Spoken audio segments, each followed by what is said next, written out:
In this video, we're going to be talking about how to enroll in Flagstar online banking. So let's get straight into the video. First things first, if you haven't already downloaded and installed the Flagstar app, simply go ahead and do that and open it.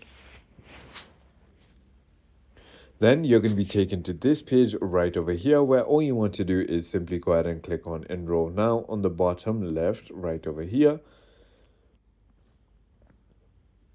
Once you do that, you're going to be taken to this page. You want to choose whether it's a personal or business bank, enter your social security number, enter your account number that you already have in Flagstar, enter your date of birth, your zip code, and click on enroll. And they're going to send you a verification code to the phone number that is linked with your bank account.